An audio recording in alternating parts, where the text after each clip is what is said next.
لە کاتێکدا چەندین کێشەی گەورە بەرۆکی بە هاوڵاتیانی هەرێم گرتووە، هەر لە دواکەوتنی موچە و بەردەوامی قەیرانی ئابووری و چارەسەر نەبوونی کێشە خزمەتگوزاریەکان و نەبوونی هەلی کار بۆ هەزاران دەرچووی زانکۆ و پەیمانگاکان کەچی پەرلەمان لە دەستپێکی کارەکانیدا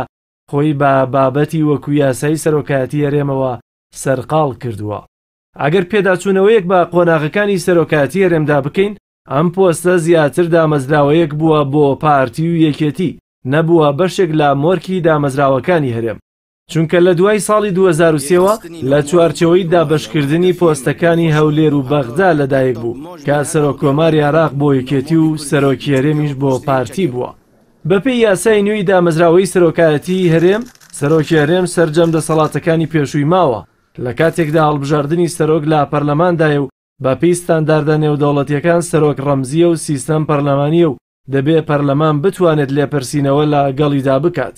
ئەگەر بە ئەرکی یاسایی هەڵنەسا متمانەی لێوەرگێتەوە، بەڵام ئەوەی یاساکە پێمان دەڵێت ئەوەیە سەرۆک هەمان دەسەڵاتەکانی پێشووی ماوە، وەک قۆناغەکانی پێشووی پەرلەمانیش پێمان دەڵێت نەک سەرۆکی هەرێم و سەرۆکی حکوومەت، بەڵکو پەرلەمان نەیتوانیوە ناتوانێت تەنانەت متمانە لە وەزیرێکیش وەربگرێتەوە.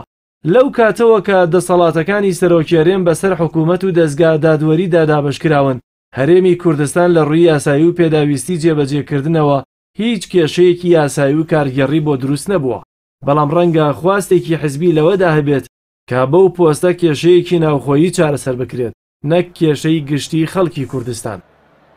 لە پرۆژە یاسای حکوومەتی ناوەندیدا کە بودجەی هەرێمیش بەشێکە لەو بودجەیە، بە هیچ شێوەیەک باسی بەشە بودجەی دامەزراوەی سەرۆکایەتی هەرێم نەکراوە، کەواتە دەبێت لە کۆی ئەو بودجەی بۆ هەرێم نێردراوە دەبێ بودجە بەشی دامەزراوەی سەرۆکایەتی هەرێمی لێ دەربکرێت، کەواتە ئەمەش بووە بارگرانی بۆ خەڵک